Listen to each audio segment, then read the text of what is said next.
Halo pemirsa Cokro TV, jumpa lagi dengan saya Ahmad Sahal di Seruput.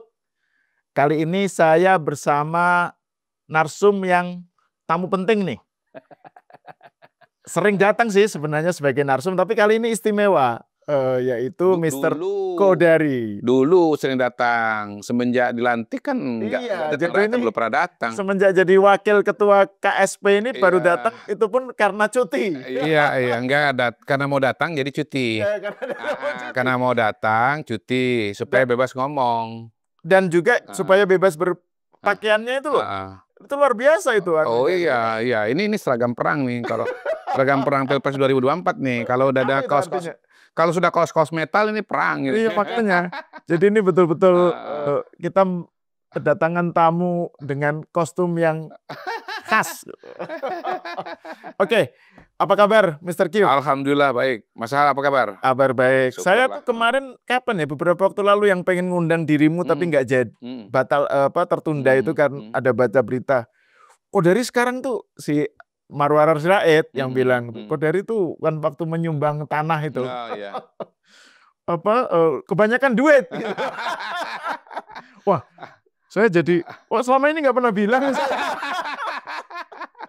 Dan itu kan kita sebagai teman lama, saya baru tahu, Bu. Masa kalau punya duit bilang-bilang? Kalau duit ya apa-apa, kebanyakan duit itu.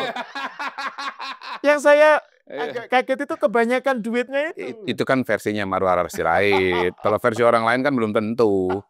Tapi bahwasanya saya punya tanah, iya. Bahwasanya saya menyumbangkan tanah, iya. Gitu. Iya. Dan itu lah gitu ya, menunjukkan rasa berbagi gitu ya. Ya pertama tentu bagaimana ikut menyukseskan program Pak Prabowo, menyukseskan program presiden. Kan program presiden adalah salah satunya ya, membangun rumah untuk yang kurang mampu. Gitu. Nah karena anggaran dari Kementerian Perumahan itu sangat kecil, sangat terbatas, jadi menterinya ini harus putar otak nih, harus berpikir out of the box. Bagaimana cara menciptakan atau membangun 3 juta rumah dengan anggaran yang barangkali kalau pakai rasio lama itu cuma bisa bangun 100.000 barangkali. Gitu. Jadi solusi dari Pak Ara itu atau rumusan dari Pak Ara itu ya sebisa mungkin mendapatkan tanah-tanah gratis gitu ya. Karena tanah itu salah satu komponen besar dalam membangun perumahan di luar batu bata, semen dan yang lain-lain itu. Jadi kalau bisa dapat tanah gratis maka biaya pembangunan itu pasti akan turun secara drastis. Nah, tanah yang gratis itu didapat dari mana? Pertama, idenya beliau ya, dari sitaan hasil korupsi. Kemudian tanah-tanah yang nganggur di berbagai kementerian atau departemen. Itu beliau cari itu. Kemudian yang ketiga yang menghimbau agar ada penyumbang, donor tanah dan rumah. Nah, Pak Ara sudah mencontohkan sendiri program itu dengan cara apa? Dia menyumbangkan tanah dia di Tangerang, kemudian di atas tanah itu dibangun perumahan ya oleh penyumbang yang lain gitu. Dan saya mengikuti jejak itu. Mudah-mudahan yang dilakukan oleh Pak Ara ini ya bisa diikuti oleh orang-orang lain, bukan hanya saya. Gitu. Menular gitu lah. Iya. Jadi menjadi bola salju lah. Saya berencana dan udah ngobrol juga dengan 1-2 orang membangun komunitas atau asosiasi donor tanah dan rumah Indonesia. Asosiasi donor tanah dan rumah Indonesia. ADTRI ya. Bangun gerakan lagi kan gitu kan. Kita kan biasa bikin gerakan kan. Gerakan sekali putaran. Itu kan menjelang Pilpres kan. Sekarang kita bangun gerakan ADTRI, Asosiasi Donor Tanah dan Rumah Indonesia. Saya juga pengen agar donasi tanah saya di Palangkaraya itu tidak mesti pemerintah yang membangun. Saya sedang dan akan mencari donor untuk pembangunan rumahnya. Jadi tanah dari saya nanti ada orang lain yang akan menyumbangkan rumahnya. Gitu. Belum tahu saya akan dibangun berapa. Salah satu PR Pak Ara dan Kementerian Perumahan adalah menghadapi adanya perbedaan aturan mengenai minimal luas tanah di daerah. Jadi paling tidak saya ngalamin kalau di Palangkaraya itu mereka punya aturan mengenai luas tanah minimal untuk dibangun gitu. Seperti di Tangerang Pak Ara bangun rumah ukuran 36, tanah 60 kan gitu. Nah apakah tanah 60 misalnya boleh dibangun di Palangkaraya gitu. Kalau koefisien minimum misalnya berapa? Katakanlah 100 atau 150, berarti kan nggak bisa pakai aturan 60. Jadi ini perlu sinkronisasi, harmonisasi dengan daerah gitu. Dan ya mudah-mudahan ya sinkronisasi itu bisa dilakukan dengan baik gitu. Dan mudah-mudahan pemerintah daerahnya kooperatif gitu. Karena kalau pemerintah daerahnya kooperatif, program tidak bisa dilaksanakan. Nah, ini poin ini yang masuk untuk menjadi pembahasan kita soal kait hubungan antara pemerintah daerah dengan pemerintah pusat gitu ya. Nah, saya pengen masuk langsung ke pembahasan kita ya soal Pilkada Jakarta. Ini kalau cuti boleh kan ngomong kalau cuti ini berarti kalau cuti sebagai wakil ketua KSP artinya berarti sebagai pengamat. Saya sih cek-cek saya cek-cek sebagai Kodari aja. Iya, maksudnya saya kan cek-cek begini, ada aturan bahwa menteri dan setingkat menteri itu mengajukan cuti kepada presiden, ya. Nah, untuk wakil itu nggak ada aturannya. Jadi sebetulnya saya ini kreatif. Nggak ada aturan sebetulnya. Nah, tapi untuk amannya saya cuti aja. Kenapa? Saya mengajukan cuti kepada pimpinan saya, kepada kepala staf gitu ya. Saya cuti sampai 4 hari Jumat gitu ya. Kalau Sabtu Minggu kan karena bukan hari kerja, saya tetap bebas ngomong lah gitu. Tapi yang jelas gini, kalau saya mengajukan cuti kepada presiden malah salah karena aturannya nggak ada. Betul, gitu. Jadi saya ini mungkin istilahnya missing link atau loopholes barangkali begitu. Tapi untuk amannya saya cuti aja gitu. Supaya korek lah ya. Ini sikap yang korek gitu. Mungkin yang nggak setuju saya ngomong kan nanti kok dari itu pejabat publik. Kenapa dia ngomong dia syuting hari apa? Kita syuting hari ini hari apa? Hari Kamis. Hari Kamis gitu ya. Jadi ini betul-betul masih dalam situasi tapi saya cuti. Oke. Nah, sampai mobil pun saya nggak pakai, mobil yang ada plat-plat itunya RI-nya saya nggak pakai. Oke. Betul-betul cuti dalam arti yang nggak ngajak-ngajak protokol juga, nggak ada protokol. Cuti kafah ini istilahnya. Cuti yang komprehensif. Iya. Oke, nah saya kan menyimak obrolan Mr. Q di Totpol ya, Total Politik kemarin itu tentang Pilkada Jakarta ya, soal beberapa hal tuh menarik tuh soal misalnya Anies, istilahnya Mr. Ken sebagai tanda kutip hantu yang justru lebih ulang sebagai apa? Hantu. Oh iya. Anies justru lebih sebagai hantu meskipun dia nggak nyalon tapi dia sebagai hantu yang lebih tanda kutip lebih berbahaya gitulah dibanding kalau tidak jadi hantu. Kemudian yang kedua keputusan Pram dan Pramono dan Rano untuk mendatangi Anies untuk minta dukungan Anies justru malah bisa menjadi kontraproduktif buat Anies. Terus Mr. Q juga bicara mengenai bagaimana Anies menjadikan panggung pilkada ini sebagai sarana dia untuk 2029. Jadi ini konteksnya adalah konteks Pilpres 2029.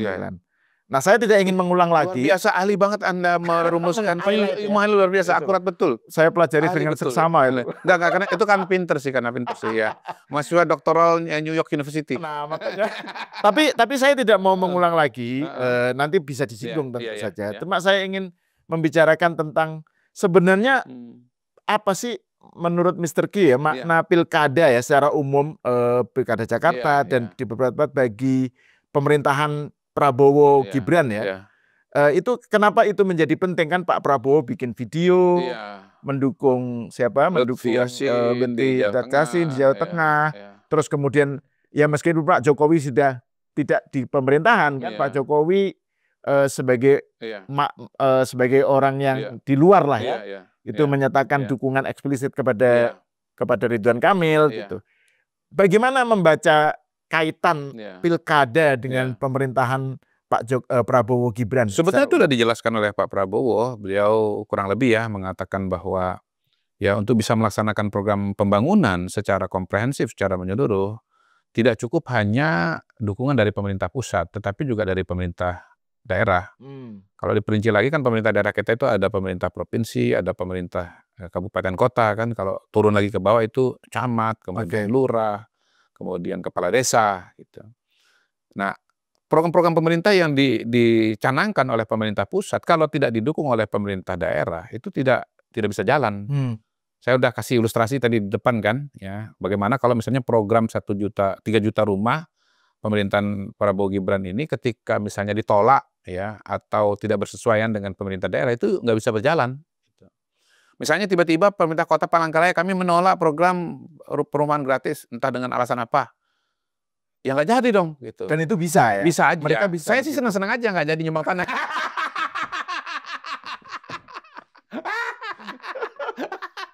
Ada alasannya ya? Bisa ngeles. Saya udah mau nyumbang kok. Tapi pemerintah daerah nggak bisa. Cuman kan bukan itu yang kita inginkan ya kan. Kan Pak Prabowo ini kan berhati mulia. Pemerintah Indonesia ini kan ingin berpihak kepada masyarakat yang kurang mampu gitu loh. Jadi tentu harus didukung. Tapi bayangkan kalau misalnya pemerintah kota nggak kooperatif, menolak begitu. Ya nggak bisa jalan lah.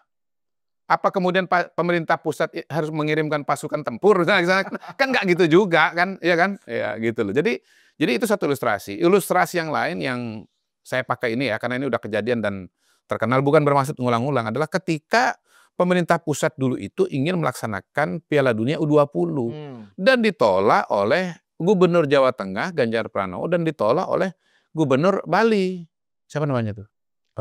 Ya. Gubernur Bali lah, gitu. Yang sekarang lagi petahana itu. Jangan dipilih lagi. Gitu. Jangan dipilih lagi karena dia udah nolak Piala Dunia U20 program nasional gitu. Padahal Bali United itu bagus sekali loh sebagai klub sepak bola loh. Dan sekarang misalnya dengan euforia timnas ya. Bayangkan kalau U20 dulu terlaksana. Itu kan luar biasa itu sebenarnya. Iya, itu kan apa ya, membunuh mimpi-mimpi anak-anak muda Indonesia gitu loh. Ya, membunuh mimpi anak-anak Indonesia. Lihat antusiasme masyarakat Indonesia terhadap klub sepak bola terhadap timnas kita sekarang. Betul. Yang saya tuh nggak terharu gini, saya tuh terharu Indonesia menang lawan Arab Saudi kemarin, apalagi golnya bagus-bagus kan gitu kan. Tapi saya lebih terharu waktu Indonesia lawan Jepang kalah 4-0. Itu pemain itu kayak menang gitu loh. Berhadapan dengan penonton itu penonton tetap memberikan dukungan. Betul. Itu kan luar biasa. Nah yang kayak begini kalau nggak dimengerti oleh pemerintah daerah kan gawat. Ya betul. Gitu loh. Itu jadi jangan main-main loh dengan konsep sinkronisasi pemerintah pusat dengan pemerintah daerah itu sangat-sangat penting. Apalagi kalau kita bicara provinsi-provinsi yang strategis ya, yang penduduknya besar ya, yang kemudian ya mungkin ya kayak Bali itu kan penduduknya kecil tetapi secara lokasi, secara image ya, secara ekonomi nasional itu kan penting banget ya Bali. Apalagi dalam konteks internasional misalnya. Makanya di Bali itu kan Pak Prabowo mengatakan The Gajah itu harus menang, calon Gerindra calonnya Pak Prabowo itu harus menang gitu.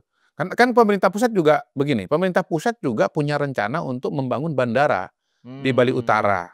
Nah ini penting untuk di-highlight ya, dan penonton di Bali ya nanti bisa konfirmasi. Nah selama ini ya Ibu Mega tuh nggak setuju, Megawati PDI Perjuangan nggak setuju dengan pembangunan bandara di Bali Utara. Sementara Wayan Koster, ini gubernurnya baru ingat betul. Itu menghilang dari memori saya itu. Betul. Trauma saya. Nothing personal ini, Pak Wayan. Agak personal sih ya. Karena sebagai penggemar sepak bola itu personal itu. Ini ketawanya Mr. Kill kayak gini nih yang kita kangen. Kecewa betul itu. Gagal Piala Dunia U20 kita kecewa betul itu. Jadi personal buat saya. Nah itu pembangunan bandara itu Bu Mega tuh dikenal tidak setuju dengan pembangunan bandara di Bali Utara. Nah Wayan Koster sebagai kadernya PDI Perjuangan ikutin apa katanya Ibu Megawati. Ganjar pun juga nolak Piala Dunia U20 karena ikut sikap dari Ibu Megawati gitu. Nah, pada hari ini saya melihat bagaimana ya komposisi politik Indonesia itu terbagi dua antara pemerintah dengan oposisi. Nah, pemerintah itu semua partai politik, ya kan? Semua partai politik. Nah, yang oposisi itu adalah PDI Perjuangan. Pemerintah itu pokoknya Kim Plus itulah ya. Ya, Kim Plus itu ya. Jadi dari Kim awal lalu kemudian bertambah Nasdem, bertambah PKB, bertambah dengan PKS. Yang di luar itu adalah PDI Perjuangan. Nah, pertarungan pilkada sekarang ini 2024 bulan November tanggal 27 itu adalah bagian dari pertarungan pemerintah dengan oposisi. Nah, terutama kalau kita melihat daerah-daerah yang notabene sebetulnya ya pertarungannya itu binary gitu loh. Kayak Jawa Tengah ya, kemudian seperti Jakarta. Jakarta ini mohon maaf ya, 3 calonnya, tapi sebenarnya kan yang bertarung itu kan 2 saja. Antara Ridwan Kamil dengan Pramono Anung gitu loh. Nah, saya melihat bahwa sebetulnya pilkada ini nomor 2. Nah, tadi kan soal teknokrasi, soal pembangunan, sinkronisasi pembangunan. Yang kedua, sebetulnya konsolidasi politik Pak Prabowo itu belum selesai. memang di tingkat pusat beliau didukung oleh 82% partai politik, artinya kekuatan di parlemen itu mencakup 82%. Tetapi itu adalah kekuatan di parlemen di tingkat pusat. Tetapi kalau kita bicara kekuatan politik di daerah, itu penataannya ya sekarang ini. Okay. Makanya tidak mengherankan bahwa Kim itu kan berusaha membangun sebuah koalisi besar ya, dan sebuah koalisi Indonesia Maju di berbagai daerah gitu. Walaupun terjadi variasi-variasi karena memang ada perbedaan besar partai politik, ada perbedaan dinamika elektabilitas kandidat dan seterusnya. Tetapi pada hari ini ya, kalau kita bicara binary politics itu tadi, antara pemerintah dengan oposisi, itu kelihatannya memang fokusnya itu ada di Jakarta dan di Jawa Tengah gitu. Bukan berarti kemudian Jawa Timur, Jawa Barat, Banten itu tidak penting juga. Tetapi di penghujung kampanye ini, memang pertarungannya itu ada di Jawa Tengah dan di Jawa Timur, di Jakarta gitu. Kalau tidak ada suatu kejutan, tidak keluar dari pattern, tidak keluar dari tren, keunggulan Deddy Mulyadi misalnya di Jawa Barat itu rasanya sulit dikejar oleh calon yang lain, terutama oleh calon PDI Perjuangan, gitu. Yang namanya JJ itu. Nah, kemudian calon dari Kim, yaitu Khofifah di Jawa Timur juga agak sulit dikejar oleh Tri Risma hari ini, calon dari PDI Perjuangan. Kalau Banten memang PDI ada tapi wakil. Ya, wakilnya Bu Airin. Nah, Bu Airin itu adalah Golkar. Andra Soni Gerindra.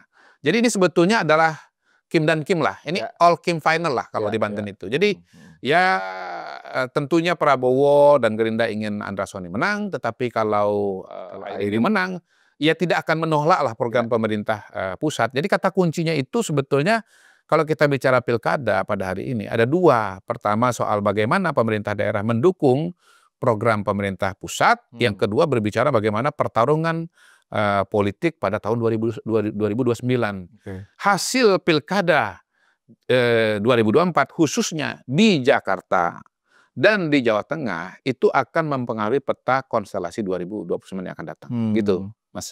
Nah itu menarik tuh kalau masih terkait dengan soal konsolidasi itu ya. Kan Mr. Q bilang bahwa ini bagian dari konsolidasi politiknya Pak Prabowo ya. Nah itu kalau Jawa Tengah dan Jakarta, ini khususnya mengenai Jakarta ya, kan sebelumnya kan ada ide mengenai aglomerasi dan seterusnya. Nah ini Jakarta ini kenapa jadi catatan penting? Kenapa penting ini? Makasih sudah mengingatkan. Jadi, Mr. Q. Jakarta sebagai salah satu kota terpenting di Indonesia dan sampai hari ini masih menjadi ibu kota ya, belum jadi DKJ ternyata. Karena Jakarta tidak lagi ibu kota kalau Kepres atau Perpres IKN sebagai ibu kota itu udah dikeluarkan oleh Pak Prabowo. Dan itu belum. Dan sampai sekarang belum. Gitu. Jadi pada hari ini kita masih tepat menyebut Jakarta ini sebagai DKI. Belum DKJ ya, DKI, masih DKI. Nah, penataan DKI ini memang sudah dianalisa oleh semua ahli, disepakati oleh semua pembuat kebijakan publik, tidak mungkin hanya diselesaikan oleh DKI sendiri. Karena dia adalah sebuah megapolitan yang punya kota-kota satelit, wilayah-wilayah satelit. Misalnya nih ya, ada Bogor, ada Bekasi, yang notabene bagian dari Provinsi Jawa Barat. Ada Tangsel, ada Tangerang, yang notabene menjadi bagian dari Banten. Gitu. Depok juga bagian dari Jawa Barat. Gitu. Jadi sebetulnya menata Jakarta ini tidak bisa hanya Jakarta sendiri.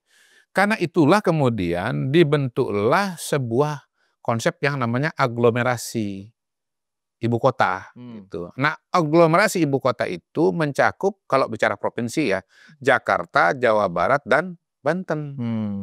Nah, tiga ini harus sinkron.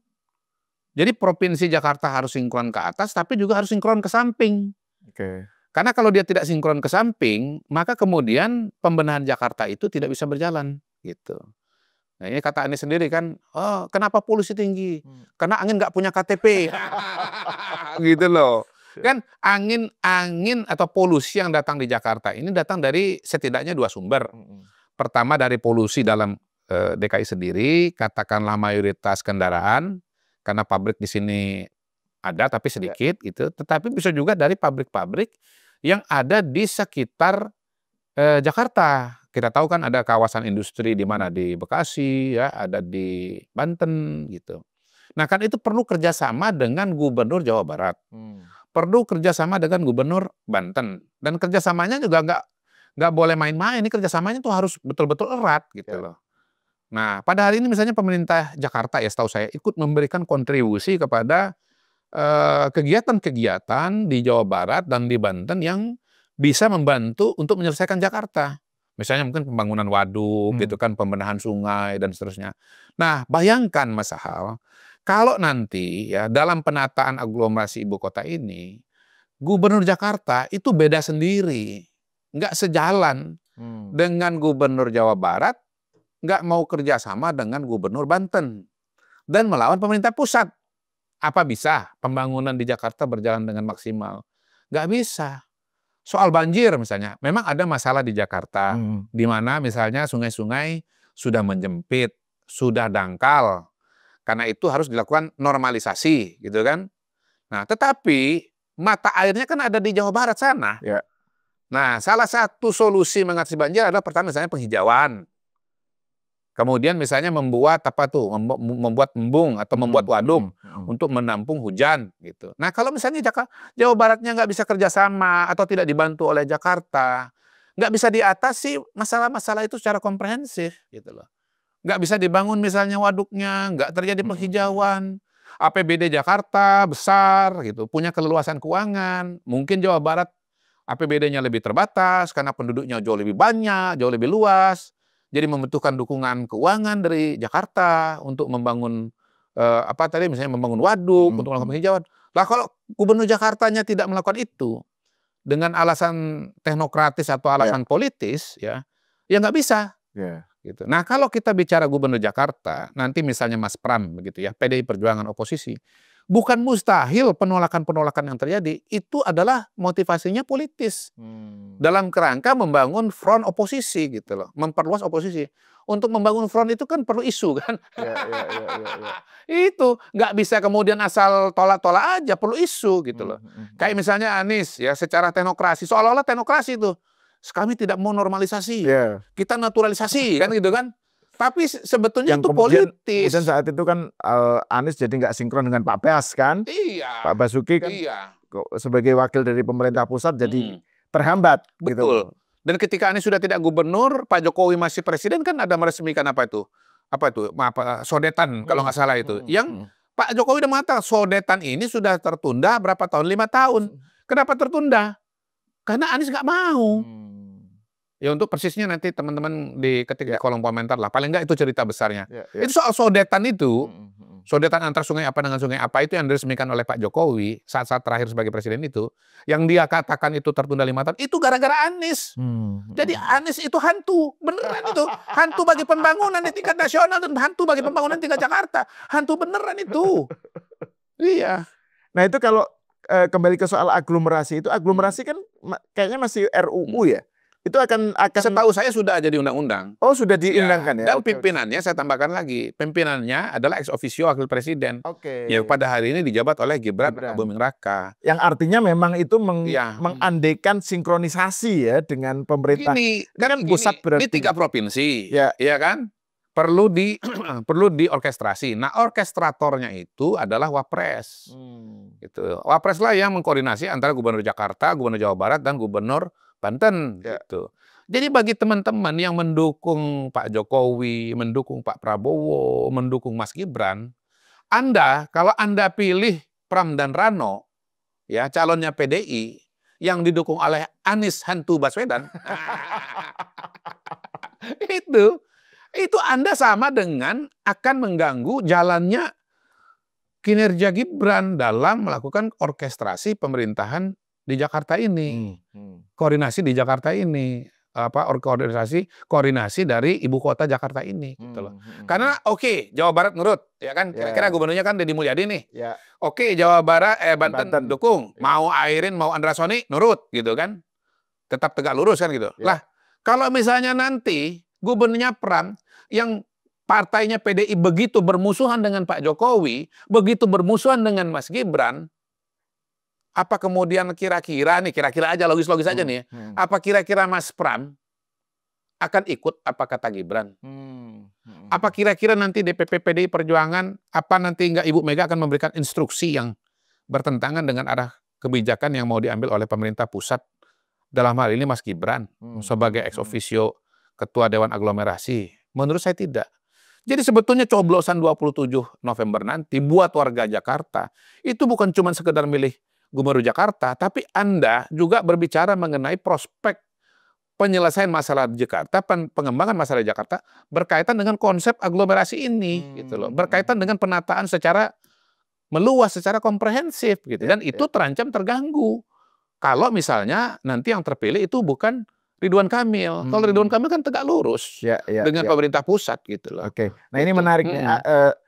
Ada dua hal penting ini yang menarik untuk kita diskusikan. Pertama soal Mas Pram dan Megawati sendiri dan PDIP lah ya. Kan tadi Mr. Q membikin dengan sampai begini-begini itu kan, yang satu pemerintah, yang satu oposisi.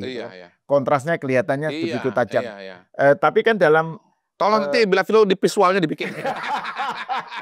Jadi sampai begitu bersemangat. Nah tapi kan yang kita tahu kan Mas Pram hubungannya baik dengan Pak Jokowi baik kan. Hubungannya dengan Pak Prabowo juga baik ya. Meskipun Pak Jokowi sudah menyatakan dukung Ridwan Kamil, tapi kan hubungan personal dan hubungan mereka tidak ada masalah. Itu satu. Yang kedua, Bu Megawati kan Mr. Q pernah bilang bahwa Bu Megawati itu juga bagian dari pemerintahan, gitu ya. Terus ya ada Pak BG yang juga orang dekatnya Mega, yang ada di pemerintahan. Jadi oposisinya ini juga oposisi PDIP ini juga oposisi yang ada beberapa yang ternyata kok ada di pemerintahan juga. Nah itu gimana? Kita clearkan satu-satu ya. Oke. Per hari ini saya lihat dengan langkah-langkah politik yang diambil, termasuk berkoalisi dengan Anies, itu semua harus direvisi. Pandangan-pandangan tadi harus direvisi. Bahwa pertama Pak BG ini ya dia jalan sendiri gitu. Dan sebetulnya itu dikonfirmasi oleh pernyataan dari PDI Perjuangan kan, yang mengatakan ya beliau bukan kader PDI Perjuangan gitu dan seterusnya. Yang kedua jalan sendiri dan memang Pak BG ini kan dekat dengan Prabowo ya. Maksudnya mereka kan temanan gitu ya. Yang kedua soal Ibu Mega. Bu Mega itu kan BPIP dan BRIN ya. Nah, memang posisinya di BRIN dan di BPIP. Tetapi apa kemudian langkah-langkah politiknya per hari ini mendukung pemerintahan? Menurut saya per hari ini tidak. Saya yakin ya, ketemunya Pram dengan Anies itu pasti dengan si izin Ibu Megawati. Nggak mungkin berani, nggak mungkin Pram melangkah sendiri tanpa ada persetujuan dengan Ibu Megawati. Nah, yang ketiga, kalau kita bicara mengenai siapa? Mengenai Mas Pram sendiri. Ya baik secara pribadi, belum tentu secara politik. Gitu. Mas Pram ini kan kayak Mas Ganjar aja. Mas Ganjar nggak punya masalah pribadi kok dengan Pak Jokowi. Nggak punya masalah pribadi dengan Pak Prabowo. Tetapi langkah politik yang diambil oleh Mas Ganjar pada waktu itu bertentangan dengan agendanya Pak Jokowi. Bertentangan dengan agenda pemerintah pusat. Gitu loh. Bertentangan. Nah, Mas Pram itu komandonya kemana? Per hari ini saya bilang Mas Pram itu adalah Ganjar jilid 2. Nanti komando-komandonya itu semua akan ikut apa kata Ibu Mega. Ibaratnya nih ya, kita ulang sejarah nih misalnya. Misalnya nih seandainya. Rencana penyelenggaraan Piala Dunia U20 di DKI Jakarta. Gubernurnya adalah Pramono Anung gitu. Kira-kira akan setuju nggak dilaksanakan di Jakarta? Nggak dilaksanakan, sama dengan Mas Ganjar gitu, karena mengikuti arahan dari PDI Perjuangan. Jadi itu melihatnya dari aspek itunya ya, apalagi Mas Pram ini sudah mengeluarkan pernyataan terbuka, ceto elo-elo, saya keberlanjutan Anies. Sejak kapan Anies itu sama dengan pemerintah pusat? Mas Pram menyatakan saya keberlanjutan dari Anies Baswedan. Itulah makanya garisnya tuh begini-begini. Gitu. Mas Pram itu telah memilih aliansi politiknya, telah memilih posisi politiknya. Keberlanjutannya perubahan. Jadi agenda nomor 1 dan nomor 3 pada Pilpres 2024 itu kan tidak terlaksana. Jadi nomor 4 kan nggak jadi kan waktu itu. Kan sempat ada wacana itu. Itu terrealisasi pada hari ini di Pilkada Jakarta. Ini koalisi 1 dengan 3 melawan 2.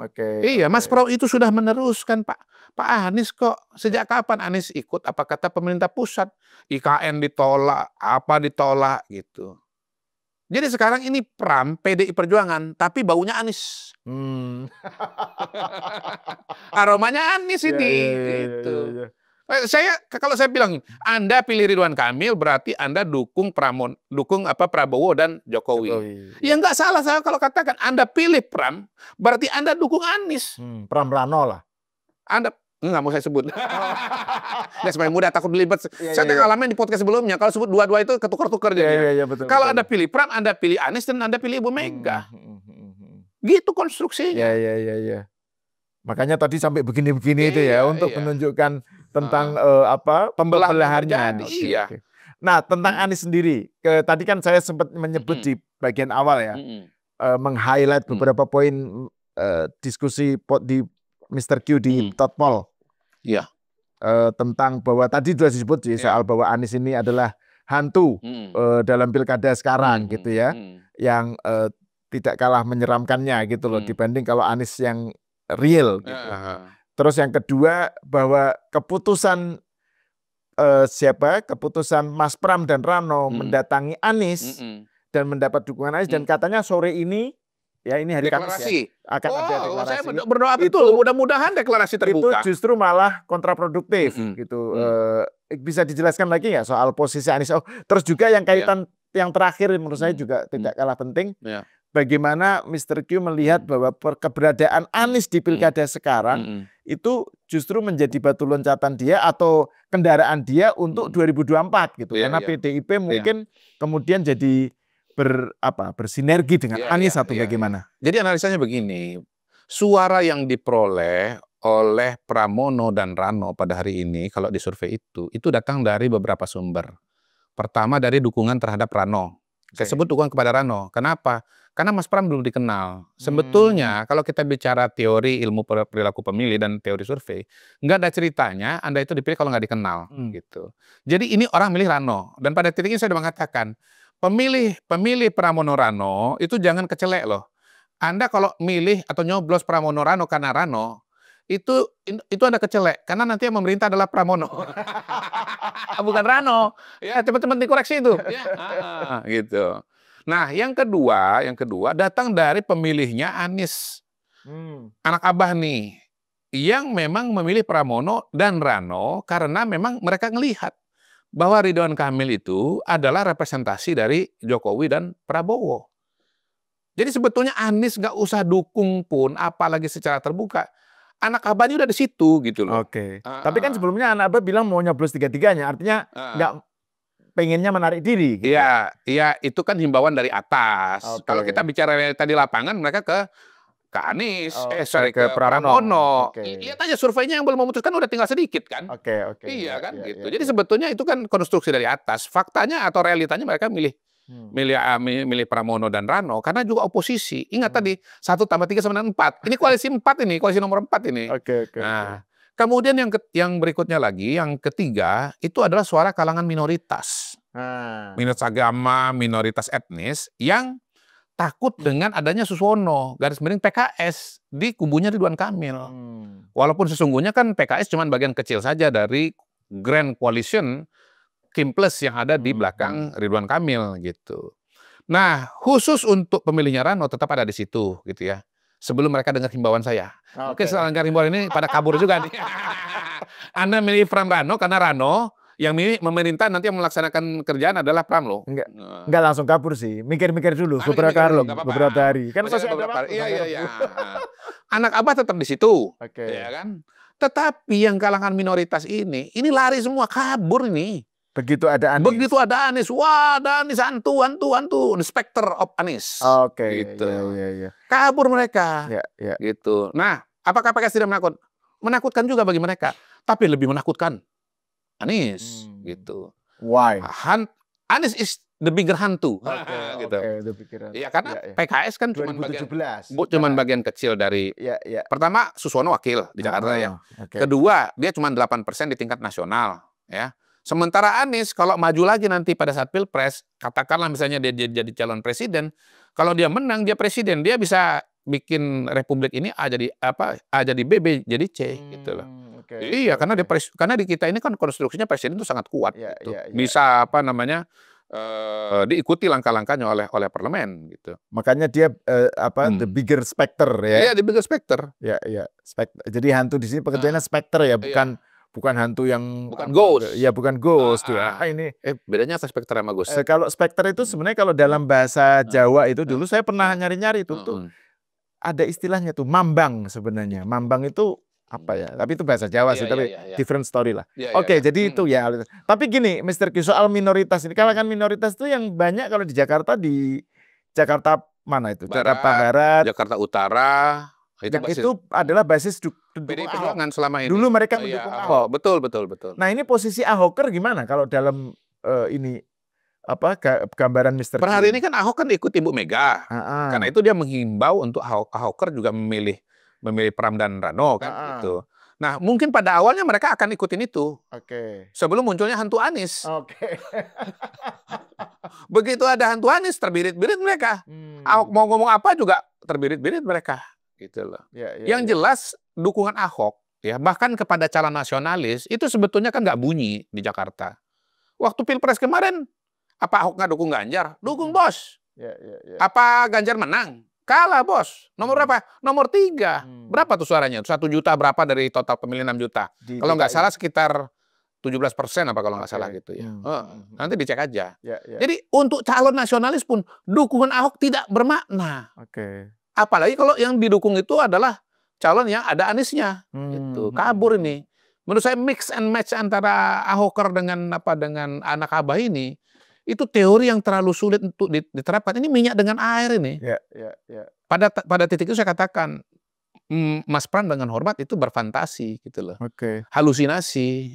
Apa yang beliau bayangkan itu tidak akan kumpul, tidak akan terjadi. Tapi itu kira-kira apa pertimbangannya kalau menurut Mr. Q ya? Apa tuh? Kenapa Mas Pram atau PDIP mengambil keputusan untuk merangkul Anies? Kenapa ngasih ruang ke Anies? Salah hitung. Karena nggak ada Mr. Q di situ. Kalau saya ada di situ, saya akan tolak, tidak akan rekomendasikan untuk bergabung dengan Anies secara terbuka. Satu, pemilih anak Abah sudah datang ke Pramono dan Sudah ada di situ. Sudah ada di situ, ngapain lagi datangkan simbolnya, orangnya, Aniesnya. Yang kedua, ya, datangnya Anies itu memang justru membuat lari yang sudah ada di situ gitu. Yang diharapkan datang sudah ada di situ, yang sudah ada di situ malah lari gitu. Itu memang kesadaran semacam itu kan cuman Mr. Q yang punya. To see the unseenable. Unseenable. To see the unseenable. To see the unseenable.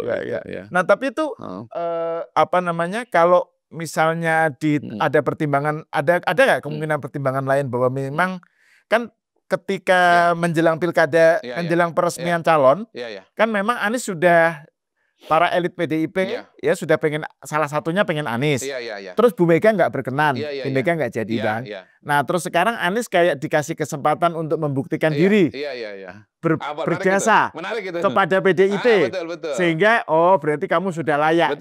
Artinya ini bisa aja dibaca sebagai bagian dari PDIP untuk membranding Anies, atau Anies membranding dirinya sebagai nasionalis sehingga layak untuk dicalonkan PDIP tahun 2029. Oke, dua sisi ini ya. Dari PDI dulu ya. Ini sebetulnya psikologis. Satu lagi penjelasan kenapa menggandeng Anies. Karena PDI ini kan sekarang sendirian di sini. Dia lonely party dia di Jakarta ini. Pasangan Pramono dan Rano itu kan sama-sama PDIP. Istilah saya itu political incest. Iya kan, PDI sama PDI kan. Betul. Nah, udah ada pengalaman loh. Pada tahun berapa itu 2007 kalau nggak salah.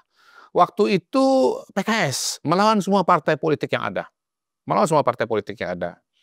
Dan PKS sendiri, nggak ada partai yang lain. Gitu. PKS lah, kira-kira begitu.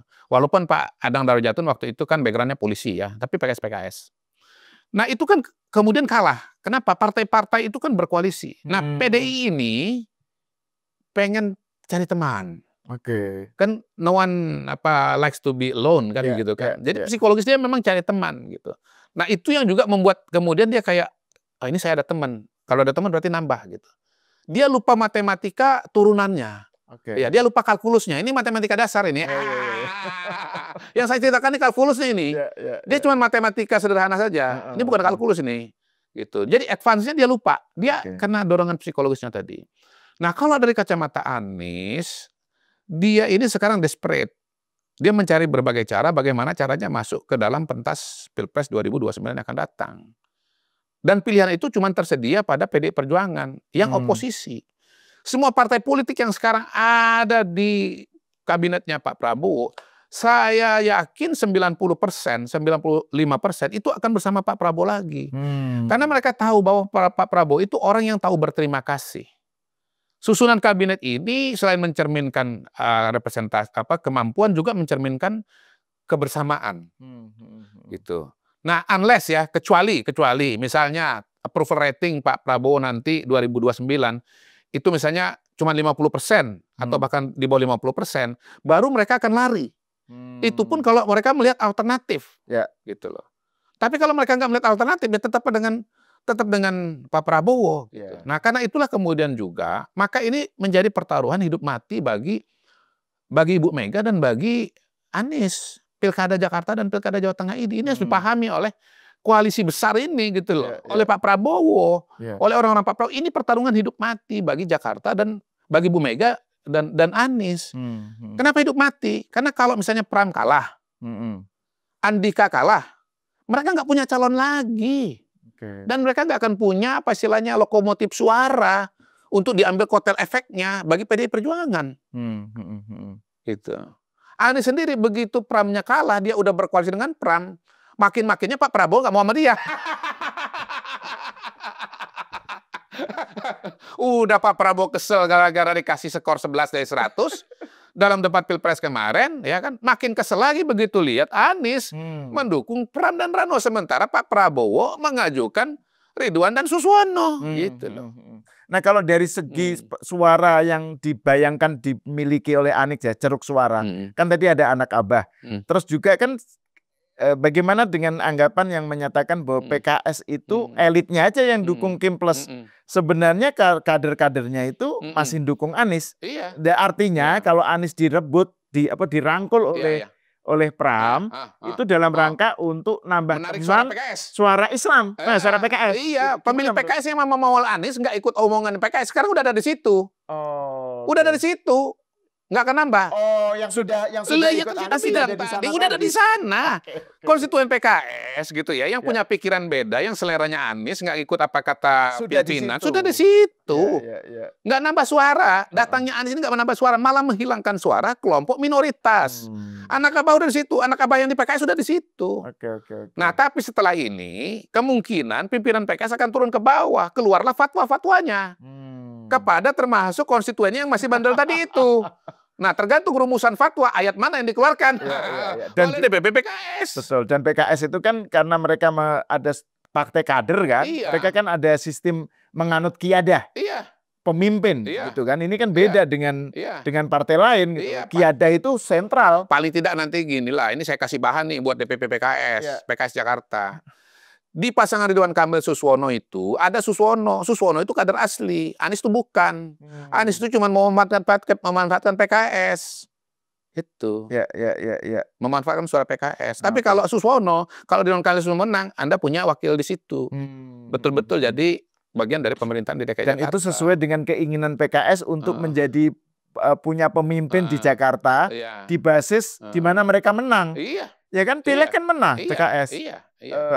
Masa pemimpinnya bukan mereka, gitu kan? Ini bahan dari kita nanti diikuti oleh teman-teman PKS.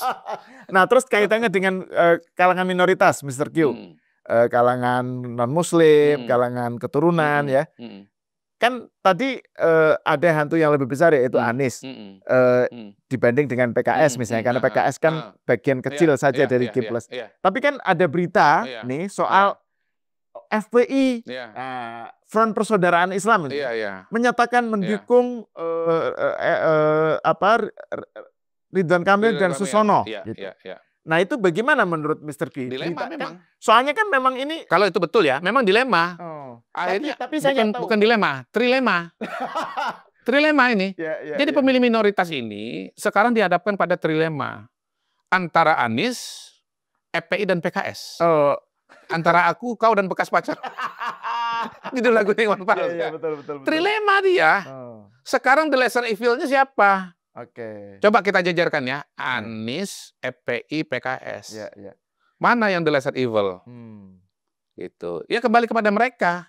Kalau secara ideologi the bigger evil-nya adalah tentu FPI. Ya.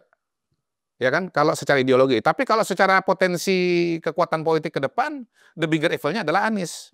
Jadi sebetulnya kalau bicara trilema itu, menurut saya PKS itu the lesser evil buat mereka ya. Oke. Ya, Kenapa? Kalau secara ideologi lebih mengerikan FPI. Kalau secara potensi politik lebih mengerikan Anies. Gitu. Karena Anies yang tadi presiden itu ya, arahnya iya, dia berpotensi maju sebagai calon presiden atau wakil presiden 2029 yang akan datang. Gitu. Dan apakah kalangan minoritas bersedia mengambil resiko bahwa Anies akan muncul kembali pada 2029? Pada hari ini kan dia sudah terkubur. Pilpres kalah. Pilkada udah nggak ada lagi. Nggak bisa maju. Dia kan sedang cari-cari celah. Sedang cari-cari celah untuk comeback gitu loh. Makanya dia sign the deal dengan Pramono dan Rano dengan PDI Perjuangan. Gitu. PDI karena lonely lalu kemudian cari teman. Dan mungkin kedua salah hitung. Dia hitungnya matematika, padahal kita harus pakai kalkulus. Menarik. Nah kalau yang soal FPI itu juga ada hal lain yang menarik ini. Kalau dulu waktu 2017 kan memang Rizik Syihab lagi jaya-jayanya kan waktu itu. Petamburan itu kayak apa narasikan apa imam besar. Apa imam besar Islam, umat Islam. Mekah politik Indonesia. Mekah politik Indonesia apa? Terus Anies sowan. Bukan sowan Anies, tawaf. Iya betul. Itu istilah yang menarik itu. Ngiling-ngilingi terus, mengelilingi petamburan. Jadi, nah tapi kalau yang sekarang FPI ini kan shrinking. Shrinking ini, saya mengecil. Namanya juga sudah bukan Front Pembela Islam lagi, Front Persaudaraan Islam yang jumlahnya nggak terlalu signifikan ya. Kemarin misalnya demo alumni 411 aja cuma segitu. Jadi nyaris tak terdengar ya. Iya, maksudnya kecil gitu loh. Iya. Rizik Syihab juga kan peranannya nggak sesignifikan yang dulu dan saya nggak tahu ini seberapa jauh peranan keputusan FPI ini Rizik Syihab berperan, saya nggak tahu ya. Tapi intinya shrinking gitu. Jadi kalau tadi Mr. Q bilang bahwa PKS di Kim Plus itu juga tidak karena dia bagian kecil saja atau salah satu bagian saja dari Kim Plus, artinya bukan penentu. Apalagi FPI. FPI kan cuma mendukung gitu ya. Kalau zaman dulu Anies ya 2017 dia datang, dia tawaf ke Rizik Syihab. Rizik Syihab itu penentu banget gitu. Betul. Jadi itu yang juga kok malah saya jadi narsum ya? Nggak apa-apa. Memang begitu. Kalau khas akademik begitu. Anda tuh kan Farid Zakarianya Indonesia. Hasal itu Farid Zakarianya Indonesia. Jadi begini penjelasannya, FPI dan Rizik Syihab itu besar karena momentum. Betul. Karena isu penistaan agama. Kalau nggak ada itu ya begitu-begitu aja. Betul. Ingat sejak kapan Rizik Syihab jadi imam besar? Sejak peristiwa itu. Begitu nggak ada peristiwa itu. Betul. Buktinya ketika ada banyak baliho diturunkan sama Jenderal Dudung, nggak ada perlawanan. Jadi sudah beda momentumnya, sudah berbeda situasi dan kondisinya. Sementara kalau tadi misalnya Anies pada hari ini momentum itu masih ada di Anies. Makanya masih ada terminologi anak abah gitu. Jadi HRS pada masa sekarang ini namanya Anies Baswedan. Ya. HRS zaman sekarang itu imam besar pada hari ini itu namanya Anies Baswedan. Itu imam besarnya pada hari ini. Kalau bicara 2017, imam besarnya Rizik Syihab. Pada hari ini imam besarnya Anies Baswedan. Yang sekarang punya potensi untuk mendapat panggung. Ya, nah bedanya antara HRS dengan Anies, seberapapun populernya HRS pada puncak popularitasnya, di survei itu 1%. Loh kalau dia 20%, 30% udah maju calon presiden dia. Jadi masyarakat Indonesia pada waktu itu tidak melihat Rizik itu sebagai sosok calon presiden. Tapi Anies surveinya pernah nomor 2. Ya kan, nomor 3, terakhir finish nomor 2. Nah, sekarang apa bukan imam besar dia pada hari ini bagi kalangan Islam politik? Apa dia bukan the bigger evil apa buat pemilih minoritas. Gitu. Oh, itu sudah saya gambarkan dengan sangat jelas. Ini saya kira ini lebih komprehensif ini penjelasannya. Iyalah, karena yang interview Farid Zakarianya Indonesia beda dong kemampuan membaca perspektif, mengulik-ngulik gitu. Yang ngomong pun juga lebih terpacu ini karena lawan Farid Zakaria ini, lawan Farid Zakaria ini nggak boleh kalah lawan Farid Zakaria ini, Farid Zakaria Indonesia ini. Oke, saya kira ini diskusi yang sangat menarik. Wah, mana Pak Farid? Nanti kita lanjut lagi. Ada satu lagi. Soal Pak Jokowi. Pak Jokowi kan memberikan dukungan kepada Ridwan Kamil dengan alasan track record dan macam-macam ya. Artinya kan Pak Jokowi melihat Ridwan Kamil sebagai orang yang memang terbiasa menata kota. Iya, betul. Nah, bisa dijelaskan nggak itu? Kan Anda ini sekalian mewakili sebagai suara pemerintah lah gitu. Jangan saya pribadi di sini. Oh, pribadi. Oke. Ya udah, jangan. Tapi tetap tolong dijelaskan. Bagi pembacaan Mr. Q gimana tentang alasan endorsement Pak Jokowi terhadap RK? Ya memang kata kunci buat Pak Jokowi itu kan kompetensi kan. Dan dia mengenal secara pribadi. RK sudah pernah jadi wali kota. Jakarta ini kota bukan kota, cuman lebih besar, lebih kompleks. Dia pernah jadi gubernur. Besar nggak gubernur Jawa Barat? Jawa Barat besar nggak? Besar. Jauh lebih besar dibandingkan dengan Jakarta. Jadi Ridwan Kamil itu adalah gubernur yang ready to serve gitu loh. Untuk langsung melayani Jakarta, nggak perlu baca macam-macam. Dia tuh udah ngalamin semua proses yang akan dihadapi di Jakarta gitu. Hanya peta persoalan yang berbeda. Dan Pak Jokowi itu setahu saya memang udah senang, udah dukung Ridwan Kamil dari lama. Waktu pilkada gubernur ya dia ngeliat yang potensial itu adalah Ridwan Kamil gitu. Sama aja dengan di Jawa Tengah. Dia udah kenal dengan Pak Lutfi udah lama, ya kan? Kenal dengan Pak Taji Yassin sudah lama. Sudah ngelihat dari jadi pimpinan di tingkat kota Solo, udah jadi pimpinan di Jawa Tengah. Pemahaman terhadap masalah-masalah Jawa Tengah sudah sangat detail, sudah sangat mendalam gitu. Dibandingkan dengan misalnya Pak Andika yang newcomer kan begitu kan. Nah, nomor 2 kan yang jelas pada hari ini ya Kim Plus itu Pak Prabowo dan Pak Jokowi itu calonnya adalah Ridwan Kamil dan Lutfi. Gitu. Jadi Pak Jokowi, Lutfi Jawa Tengah kan. Pak Jokowi ini adalah timnya Pak Prabowo. Nah, kalau mau saya tambahkan khusus di Jakarta, ya ketua aglomerasi nanti adalah wakil presiden yang notabene adalah Gibran Rakabuming Raka. Kalau gubernur Jakarta tidak sejalan dengan pemerintah pusat, tidak sejalan dengan ketua aglomerasi, bahkan memusuhi secara politik, bagaimana diharapkan pekerjaan ketua aglomerasi itu, koordinator aglomerasi itu untuk menata Jakarta ini bisa berjalan dengan maksimal? Nggak mungkin. Itu. Jelas? Sangat jelas. Bahasa Jawanya ceto welo-welo. Oke, terima kasih Mr. Q atas diskusinya. Pemirsa, sampai di sini dulu. Kita bertemu lagi di kesempatan lain. Nanti pas saat tidak cuti juga bisa nggak sih sebenarnya jadi narsum? Kalau syutingnya Sabtu Minggu boleh ya? Oh gitu ya? Mungkin harus syuting Sabtu Minggu nanti. Oke. Ya. Kalau memang ada jalan. Enggak, tapi prinsipnya boleh ya sebagai bisa aja nggak hari kalau nggak hari libur. Ya biasanya bicara yang makro-makro ya, kebijakan publik. Ya. Kayaknya kurang menarik. Lebih menarik kalau yang cuti. Jadi memang kalau pertarungan tuh memang pasti seru lah. Iya. Oke, terima kasih. Pemirsa, sampai di sini dulu. Kita berjumpa lagi di episode selanjutnya.